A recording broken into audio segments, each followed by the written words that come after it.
সবকিছু নিয়ে একটা বছর কেটে গেল এবং ধরুন আন্দোলন করলে তো শুধু হবে না, আমাদের আসল আসামিকে খুঁজে বার করাটা হচ্ছে মূল উদ্দেশ্য।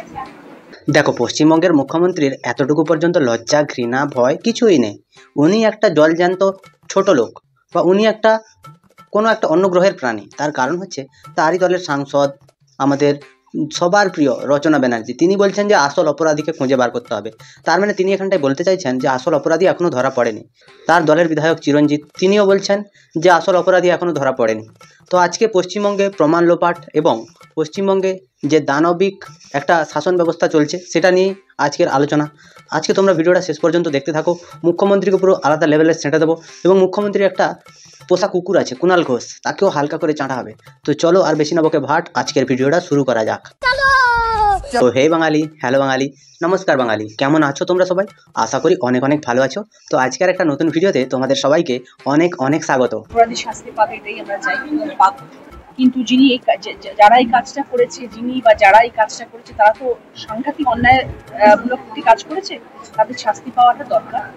পশ্চিমবঙ্গটা এমন একটা রাজ্যে পরিণত হয়েছে যেখানটায় দিনে দুপুরে আমাদের পশ্চিমবঙ্গে যারা প্রতিবাদী তাদের উপরে প্রচুর পরিমাণে অত্যাচার হচ্ছে। তো পশ্চিমবঙ্গের মুখ্যমন্ত্রী তিনি তার পুলিশকে এমনভাবে দলদাস হিসেবে তৈরি করে রেখেছেন যে মুখ্যমন্ত্রীর একটা ইশারাতেই তিনি লাঠিচার্জ করিয়ে দিচ্ছেন। আজকে অভয়ার মা, আমাদের দিদি যে 1 বছর আগে মারা গেছিল, তার মা, তাকে লাঠিচার্জ করে তার মাথা ফাটিয়ে দেওয়া হয়। এটা কি মানুষের মতো আচরণ, না এটা দানবের আচরণ? পুলিশ মন্ত্রী যদি মুখ্যমন্ত্রী হন, এই যে লাঠির ঘায়ের দায়ভার তো ওনাকে নিতে হবে, তা নইলে নেবে কে? আমাদের পশ্চিমবঙ্গে অনেক বুদ্ধিজীবীরা আছেন যারা এখনও পর্যন্ত মুখে প্লাস্টিক লাগিয়ে এবং পদে কলা ঢুকিয়ে বসে আছেন, তাদের মুখ থেকে একটা কথাও বেরোচ্ছে না। ওনাদেরকে ঠিক একটা সময়ে যখন বিরোধীরা কোনো কিছু করবে তখন তার সমালোচনা করতে এরা সবাই বেরিয়ে পড়েন। এরা হচ্ছে এক একটা শুয়োরের বাচ্চা, আর অন্য কিছু নয়। সেটার জন্য যা যা করণীয় সেটা করা উচিত, এবং সেটার জন্য যদি দ্বারস্থ হওয়া যায় তাহলে নিশ্চয়ই তার সমাধান হচ্ছে। অভয়ার মৃত্যুর 1 বছর যেতে না যেতেই তামান্নার জীবন কেড়ে নিল আমাদের রাজ্যের শাসক দল তথা আমাদের রাজ্যের মুখ্যমন্ত্রী মমতা ব্যানার্জি। এই মুখ্যমন্ত্রী তিনি অভয়ার যে ঘটনাটা ঘটেছিল ওই আরজিকর হাসপাতালে, সেই হাসপাতালে তিনি বিশেষজ্ঞ ডাক্তারদের দিয়ে প্রত্যেকটা প্রমাণ লোপাট করিয়েছেন। ফরেন্সিক এক্সপার্টকে দিয়ে তিনি সব কিছুর প্রমাণ লোপাট করিয়েছেন। তো সিবিআই আর কি পাবে? কাঁচকলা পাবে? একটা হসপিটালের ভেতরে একটা ফরেন্সিক এক্সপার্ট, তিনি জানেন যে কোন বিষয়ের উপরে ফরেন্সিক ডক্টররা জোর দেবে, কোন জিনিসটা নিয়ে যাবে প্রুফ হিসাবে, পার্টিকুলারলি সেই সব জিনিসগুলোকে লোপাট করেছেন আমাদের মুখ্যমন্ত্রী। আজকে অভয়ার মা বাবা কেন রাস্তায়? সবাই বলবে সিবিআই তদন্ত ভার নিয়েছে, তো তারা কেন রাস্তায় আছে? তারা রাস্তায় এই কারণে আছে যে মুখ্যমন্ত্রী দায়িত্ব নিয়ে সেই প্রমাণগুলো লোপাট করেছিলেন। এনার মতো এত ছোট লোক, ছোট মানসিকতার মানুষ পশ্চিমবঙ্গবাসী আর একটাও দেখেনি। ইনি নাকি মেয়েদের রক্ষাকর্তা, ইনি নাকি মেয়েদের বিধাতা, এই তার প্রমাণ। একজন মহিলাকে, একজন সন্তানহারা মহিলাকে আপনি রাস্তায় পুলিশের বাড়ি মারছেন, তার মাথা ফাটিয়ে দিচ্ছেন। এটা আপনার শুভবুদ্ধির পরিচয়? আপনার মতো এত ছোট লোক মানসিকতার মানুষ পুরো পশ্চিমবঙ্গে ঘুরে আসলেও একটাও পাওয়া যাবে না। পশ্চিমবঙ্গে এই অভয়ার মা, তিনি যখন আহত হন, আহত হবার পরে তাকে হসপিটালে নিয়ে যাওয়া হয়। সে হসপিটালে নিয়ে গেলে সেখানটায় হসপিটাল কর্তৃপক্ষ জানায় যে ওপর থেকে চাপ আছে, ওনাকে ভর্তি নেওয়া যাবে না। এই অভয়ার মা, তিনি যখন মাথায় পুলিশের বাড়িটা খেয়েছিলেন, তার আগে কিন্তু কুণাল ঘোষ সাংবাদিক সম্মেলনে বলেছিলেন যে এই যে মিছিলে, মিটিংয়ে যে ধস্তাধস্তি হবে সেখানটা অভয়ার মা বাবাকে নিয়ে যেতে না, এবং তাদেরকে নিয়ে গেলে নাকি কোনো কিছু প্রবলেম হতে পারে। তো উনি কীভাবে বিজ্ঞ বিচির মতো আগে থেকে জেনে গেলেন পুলিশ তাকে হেফাজতে নিয়ে জিজ্ঞাসাবাদ করা উচিত, এবং পুলিশের এটাও করণীয়, আজকে যারা যারা অভয়ার মা বাবাকে নিয়ে ছেলেখেলা করেছে প্রত্যেকটা মানুষকে অ্যারেস্ট করা উচিত। আজকে তামান্নার মাও রাস্তায় দাঁড়িয়ে আছে। মুখ্যমন্ত্রীর কি এগুলো দেখে একটু লজ্জাবোধ করে না? না উনি ওনার চেয়ারের লোভে এতটাই মগ্ন হয়ে আছেন যে আর বাদবাকি কিছু তিনি দেখতেই পাচ্ছেন না।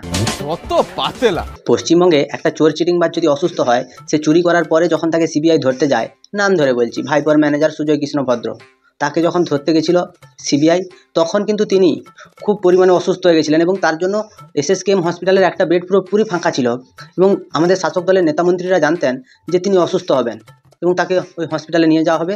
ওই হসপিটালে বিভিন্ন মানুষ দেখাও করতে আসতে পারবে, এবং সেখানটায় গিয়ে তাকে বলতে পারবে যে তুমি মুখ খুলবে না, তাহলে ভাইপো ফেঁসে যাবে। আজকে সেগুলো অতীত, সেগুলো নিয়ে আলোচনা করছি না, কিন্তু মেন সমস্যা হচ্ছে যেই রাজ্যে চোর চিটিংবাজদের জন্য পিজি হসপিটালটা খোলা থাকছে, একজন অত্যাচারিত মেয়ে এবং যে মারা গেছে তার মা, সন্তানহারা মা, সে আজকে হসপিটালে ভর্তির জন্য বেড পাচ্ছে না। কি অবস্থা দেশের স্বাস্থ্য ব্যবস্থা, আমাদের রাজ্যের স্বাস্থ্য ব্যবস্থা, ওটা নিয়ে তো আমাদের গর্ব করা উচিত। মুখ্যমন্ত্রী সবার হাতে স্বাস্থ্যসাথী কার্ড দিয়েছে, কিন্তু আজকে মায়েরা অত্যাচারিত, তাদেরকে ভর্তি করার জন্য কোনো হসপিটালে বেড নেই। এর লজ্জা, বাংলার লজ্জা। আমাদের এই মুখ্যমন্ত্রী হচ্ছে ঘৃণ্য মুখ্যমন্ত্রী। একদম চোখ। এতদিন ধরে এরা তো অভয় মঞ্চ তো প্রশ্নটা তুলেছে, এতদিন ধরে ওনারা তো বহু মিটিং মিছিলে গেছেন, তো হঠাৎ বিজেপির মিছিলে গিয়ে আহত হলেন কেন? এটা ভালো করে ভেবেছেন? তৃণমূলের কিছু কিছু আনওয়ান্টেড চাইল্ড আছে, যেরকম কুণাল ঘোষ, তার বাবা মা চায়নি যে সে জন্মগ্রহণ করুক, কোনো কারণে বেরিয়ে গেছে, সেটা আলাদা ব্যাপার। তো তিনি বেরিয়ে এসে তিনি সব কিছুর বিরোধিতা করতে থাকেন। অভয়ার মা অন্যান্য মিটিংয়ে গেছে, সে সেখানটায় আহত হয়নি, এখানটায় আহত হয়েছে। এর মানে কি? বিজেপির বদনাম করার জন্য কুণাল ঘোষ যে পুলিশকে বলে দেয়নি, তার কি কোনো প্রমাণ আছে? বা পুলিশ যে মুখ্যমন্ত্রীর আদেশে এটা করেনি, তার কি কোনো প্রমাণ আছে? সবসময় কি বিরোধী দলেরই দোষ হয়? আর প্রত্যেকটা কাজ তোমরা 90% করে রাখো। আজকে পশ্চিমবঙ্গে নবান্ন অভিযান করেছিল শিক্ষকেরা, তাদেরকেও তুমি মারলে। তারা কি দোষ করেছিল? দোষ তো করেছো তোমরা। চুরি, চিটিংবাজি, জোচ্চুরি তোমাদের রক্তে রক্তে মিশে আছে। বাপ ঠাকুরদা চুরি করে বড় হয়েছে, তারপর তোমরা বড় হয়েছো। আজকে তারা তাদের অধিকারের দাবিতে গেছিল নবান্ন, সেখানটায় তারা মার খেয়ে এসছে। আজকে একটা মা গেছিল তার মেয়ের বিচারের দাবিতে, সেখানটায় সে মার খেয়ে আসছে। কি হচ্ছে? আর এর মতো কিছু আনওয়ান্টেড চাইল্ড, এরা হচ্ছে রাস্তায় দাঁড়িয়ে হেসে হেসে প্রতিবাদ করছে, ভিডিও দেখাচ্ছে যে বিজেপি নেতা কৌস্তব বাগচি নাকি মেরেছে। এই কুণাল ঘোষকে যখন পুলিশ ধরে প্রিজন ভ্যানে লাথি মারতে মারতে তুলছিল, এই কুণাল ঘোষকে যখন পুলিশ প্রতিদিন তাদের রোলের বাড়িটা নিয়ে তার পথে ঢোকাতো, তখন কুণাল ঘোষ কিন্তু চিৎকার করে বলতেন, মমতা চোর, মমতা ডাকাত। সেই দিনগুলো ভুলে গেছে। ওনারা কাল প্রথম মিছিলে গেছেন তা তো নয়, দেখুন ওনাদের মেয়ে হারিয়েছে, ফলে ওনাদের বুকে আগুন, চোখে জল, ওনাদের প্রতি আমাদের পূর্ণ সহমর্মিতা আছে। কুণাল ঘোষকে এর নাকে লাথি মারার জন্য বা এনার মুখে প্রস্রাব করার জন্য পশ্চিমবঙ্গে কয়েকটা ছোট ছোট বাচ্চা ছেলেকে জোগাড় করতে হবে, কারণ এনার মুখটাকে ধুতে হবে। বাচ্চা ছেলের মূত্র হচ্ছে গঙ্গা জলের সমান। তো এই কুণাল ঘোষের মুখে মূত্র বিসর্জন করা ছাড়া আর কোনো উপায় নেই। এই মানুষটা চিটিংবাজ, চোর এবং বহুত একটা ঢ্যামনা প্রকৃতির মাল। এই সব মালগুলো যেখানটায় যাবে সে বিষাক্ত করে দেবে এলাকা। আজকে তৃণমূলে এসে তৃণমূলটাকে পুরো এলাকার বিষাক্ত করে দিয়েছে। একজন সাংবাদিক, সে কি করে তার সাংবাদিকতা ছেড়ে অন্য প্রফেশনে যেতে পারে, সেটা দেখে তো অবাক লাগছে। আজকে যদি ঘণ্টাখানেক সঙ্গে সুমন যে অনুষ্ঠানটা হয়, আপনারা ভালো করেই জানেন সুমনবাবু একজন ভালো মাপের বক্তৃতা দেন এবং তিনি ভালো একজন সাংবাদিক। আজকে যদি তাকে কোনো পার্টি অফার দেয় যে কোটি কোটি টাকা দিচ্ছি তুই চলে আয়, সে কি যাবে? আমার মনে হয় সে যাবে না। তার কারণ সাংবাদিকতাটা তার হচ্ছে পেশা, রক্তে মিশে আছে। সেরকম চুরি জোচ্চুরি কুণাল ঘোষের রক্তে মিশে আছে, সে যাবে। আর নবান্ন চলো এই যে অভিযানটা হচ্ছিল, এখানটায় তোমাদের যে পার্ক সার্কাসে, পার্ক স্ট্রিটে, এই সব জায়গাগুলোতে এত বড় বড় কেন ব্যারিকেড বসিয়েছিলে? তোমাদের পদে এত ভয় কেন? যদি তোমরা কোনো দোষ করনি, যদি তারা এমনি এমনি, তোমরা যদি আমাদের পশ্চিমবঙ্গবাসীকে পুরো গণতান্ত্রিক অধিকার দিতে চাইছো, যদি পশ্চিমবঙ্গের মানুষের গণতান্ত্রিকভাবে মিছিল করবার অধিকার আছে, তাহলে তোমরা বড় বড় কন্টেনার এবং বড় বড় জালি দিয়ে ওই রাস্তাগুলোকে কেন ঘিরে রেখেছিলে? বাদবাকি মানুষগুলোর তো প্রবলেম হচ্ছিল। এগুলো তোমাদের যে চিটিংবাজি, জোচ্চুরি, এগুলো সব সাধারণ মানুষের সামনে চলে আসছে। হয়ে আছে আর পেছন থেকে ধাক্কা মেরে বিজেপি নেতারা বাবা মাকে, আমি তো বলছি বিরোধী দলনেতা এবং বিজেপির এটা তো লজ্জা, বিরোধী দলনেতা এবং বিজেপির এটা তো লজ্জা। আমন্ত্রণে যদি বাবা মা যেতেন, সবার আগে আমরা তাদের বুক দিয়ে আগলে রাখতাম, তাদের ধস্তাধস্তির ছবি করিয়ে সেইটা দিয়ে প্রচার পেতে যেতাম না। এটা নিকৃষ্টতম রাজনীতি। যেখানটায় পশ্চিমবঙ্গের মুখ্যমন্ত্রী তিনি চিৎকার করে করে বলেন, বাংলা বাঁচাও, বাঙালির সাথে আমি আছি, আজকে তিনি সেই কলকাতার রাস্তাতে বাঙালিদেরকে মারছেন। সেই নির্যাতিতা বাঙালি মেয়ের মা তার মাথা ফাটাচ্ছেন। আজকে নির্যাতিতা মেয়ের মা সে সিরিয়াসভাবে হসপিটালে ভর্তি হতে চেয়েও বেড পাচ্ছে না। এগুলো হচ্ছে বাঙালিকে ভালোবাসার পরিচয়। রাজনীতির নামে বাংলা ভাষাটাকে ব্যবহার করে আজকে মমতা ব্যানার্জি তিনি আবার 2026-এ ক্ষমতায় আসতে চাইছেন। তৃণমূল সরকার যতবার ক্ষমতায় আসার চেষ্টা করেছে, ততবার কোনো না কোনো একটা বাহানা নিয়ে এসছে। প্রথমবারে পা ভাঙলো, তারপরে মাথা ফাটলো, এখন আবার বাংলা ভাষা নিয়ে তিনি পুরোটাই এতটাই উদ্বিগ্ন যে আমাদের মুখ্যমন্ত্রী তিনি এই যে বাংলা মিডিয়ামের স্কুলগুলো আছে, সেই স্কুলগুলোতে যে টিচার নেই, সেগুলো তার চোখে দেখা যায় না। পশ্চিমবঙ্গে 8,000 স্কুল বন্ধ হয়েছে, সেটাও তার চোখে দেখা যায় না। তিনি বাংলা ভাষা বাঁচানোর জন্য এত লড়ছেন যে তার নিজের ভাইপোর ছেলে মেয়েকে ইংলিশ মিডিয়ামে ভর্তি করেছেন। কোন ধরনের ঢ্যামনামো আর এগুলোকে চিটিংবাজি বলে, তো তোমরা ভালো করে ভেবে নাও। তাহলে যদি তুমি আমাদের পশ্চিমবঙ্গে বাংলা ভাষা সেটা নিয়ে এত আন্দোলন করতে চাইছো, পশ্চিমবঙ্গে বাংলা ভাষাটাকে বাঁচিয়ে রাখতে চাইছো, তো অভিষেক ব্যানার্জিকে MBA কিসে করালে? বাংলায় হয়তো হতে পারে, তোমার তো ডিগ্রি অনেক কিছু আছে, সেই কলেজটাতে হয়তো অভিষেক ব্যানার্জি MBA করেছে। তোমাদের যে পুরো সংসারটা, আমার যতদূর মনে হয় এটা পুরোটাই চিটিংবাজির সংসার। আমার কেন জানি না মনে হয় মুখ্যমন্ত্রী হচ্ছে তাদের চিটিংবাজের দেবী। ইনি যেভাবে বলেন সবাই সেইভাবেই কাজ করে। নিঃসন্দেহে তুই ঠিক কথা বলেছিস। তো শুধু সান্ত্বনা দিয়ে আসলাম, একটু যে ভরসা দিয়ে আসলাম, এই বলে আসলাম যে এই যে বিছানা থেকে তাড়াতাড়ি উঠে সিট ডাড়া সোজা করে যেমন লড়াই করছিলেন সেটাই করতে। আজকে মানুষের যে মনুষ্যত্বের পরিচয় সেটা কিন্তু তামান্না আমাদের যে বোন তার মা দিয়ে গেলেন। তার মা গিয়ে অভয়ার মাকে বলেছেন যে বিছানা থেকে তাড়াতাড়ি উঠতে হবে, তাকে সান্ত্বনা দিচ্ছেন এবং বলছেন যে এই লড়াই আবার শুরু করতে হবে। কিন্তু আমাদের পশ্চিমবঙ্গের মুখ্যমন্ত্রী তিনি একটা বারও অভয়ার মা বাবার সাথে কথা বলতে যাননি। তিনি স্টেজ থেকে দাঁড়িয়ে 10 লক্ষ টাকা দিতে চেয়েছিলেন এবং যেই অভয়া মারা গেছে সেই অভয়ারই ফাঁসি দাবি করেছিলেন। একজন মুখ্যমন্ত্রী হয়ে কি করে তিনি এরকম ভুলভাল ওয়ার্ড বলতে পারেন, সেটাই আমরা ভেবে অবাক হই। প্রত্যেকটা সময়ে পশ্চিমবঙ্গে মা বোনেদেরকে অত্যাচারিত হতে হচ্ছে, প্রতিটা সময়ে এই মা বোনেদেরকে নিয়ে মুখ্যমন্ত্রী খেলছে। আজকে এই যে শিক্ষিত আর অশিক্ষিত এই দুটোর মধ্যে পার্থক্য আছে। এই যে তামান্না বোনের মা, ওনার মা কিন্তু এতটাও পড়াশোনা করেনি, কিন্তু তার মন আছে, মনটা অনেক বড়। মুখ্যমন্ত্রী অনেক রকম ডিগ্রি করেছে, একসাথে 4-5টা ডিগ্রি, তার মন নেই, পুরো কুৎসিত মন। ওই মনটা বিড়ি খেয়ে খেয়ে পুরো কালো হয়ে গেছে। তো এই মুখ্যমন্ত্রী তিনি এক সময় আমাদের সামনে এসে বলেন আমি নাকি মা বোনেদের পাশে আছি। তো তিনি কিভাবে পাশে আছেন এই তো তার প্রমাণ, পুলিশ দিয়ে মারাচ্ছেন। মাদারের বাচ্চা। আর আজকে মেরে যে বিছানায় শুয়ে দিয়েছে ভয়ে আর উঠবে না, এটা না করে আবার বিছানা থেকে ওষুধ খেয়ে খাবার খেয়ে সুস্থ হয়ে সিট ডাড়া সোজা করে উঠে আবার আন্দোলন করতে, রাস্তায় রাস্তায় হাঁটতে। আজকে পুলিশ বলছে যে যারা যারা সরকারি সম্পত্তি ধ্বংস করার চেষ্টা করেছে তাদের সবাইকে অ্যারেস্ট করা হবে।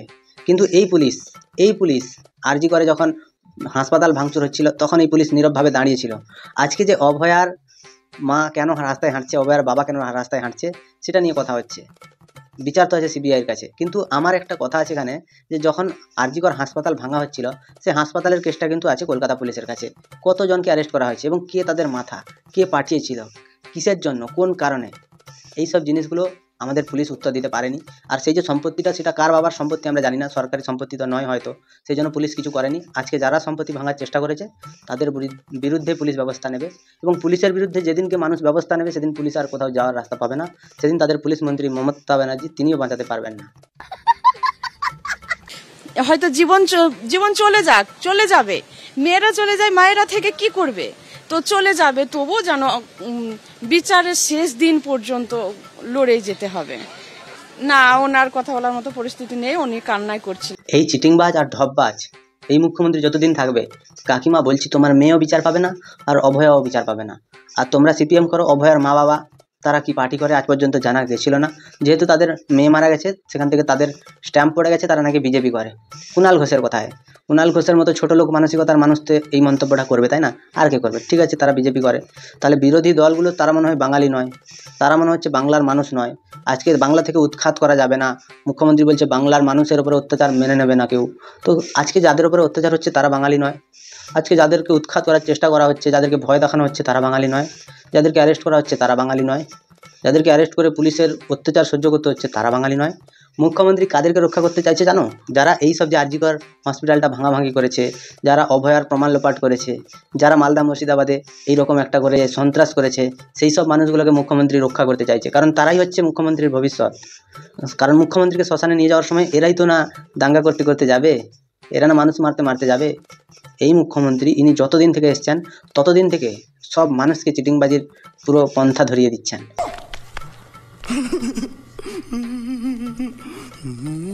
আমাদের মুখ্যমন্ত্রী যখন মাইক্রোফোনটা হাতে নেন আপনি শুনবেন যে 90% কাজ কিন্তু হয়ে গেছে, 10% বাকি আছে।